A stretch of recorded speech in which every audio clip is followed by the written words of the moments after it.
নমস্কাৰ, আপোনালোক সকলোকে নিউজ আড্ডালৈ স্বাগতম জনাইছোঁ।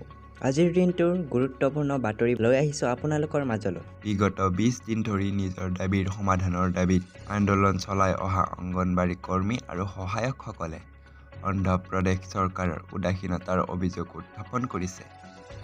আমি যোৱা 20 দিন ধৰি ৰাস্তাত আছোঁ, তথাপিও চৰকাৰৰ পৰা কোনো সঁহাৰি পোৱা নাই, যিয়ে আমাৰ সেৱা প্ৰতিটো কামৰ বাবে ব্যৱহাৰ কৰি আছে। আমি ৰাজ্যৰ প্ৰায় 10 লাখ শিশুক পুষ্টিকৰ খাদ্য যোগান ধৰিছোঁ, কিন্তু সামৰ্থ্য নাই।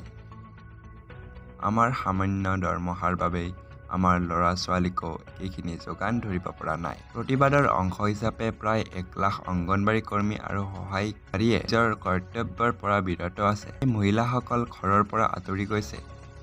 তেওঁলোকে বৰদিন আৰু নৱবৰ্ষ উদযাপন মিছ কৰিছিল। যেতিয়া আপুনি কোনো অৱস্থাত নাথাকে, আপোনাৰ পৰিয়ালক সঠিকভাৱে খুৱাবলৈ উদযাপন কৰিবলৈ কি আছে? অন্ধ্ৰ প্ৰদেশ প্ৰগতিশীলা অংগনবাড়ী ৱৰ্কাৰ্ছ এণ্ড হেল্পাৰ্ছ ইউনিয়নৰ মঞ্চৰ সাধাৰণ সম্পাদক আৰ জ্যোতিয়ে প্ৰশ্ন কৰে। আমি প্ৰতি মাহে 7,000 টকা পাইছোঁ আৰু আমি ঘৰৰ ভাড়া, ৰেচন আৰু ল'ৰা-ছোৱালীৰ স্কুল মাচুল আৰু বৈদ্যুতিক বিল আদি খৰচ পৰিচালনা কৰিব লাগিব। চৰকাৰে আমাৰ দৰমহা বৃদ্ধি কৰিব নোৱাৰিলে কেনেকৈ কৰিব লাগে ক'ব লাগে।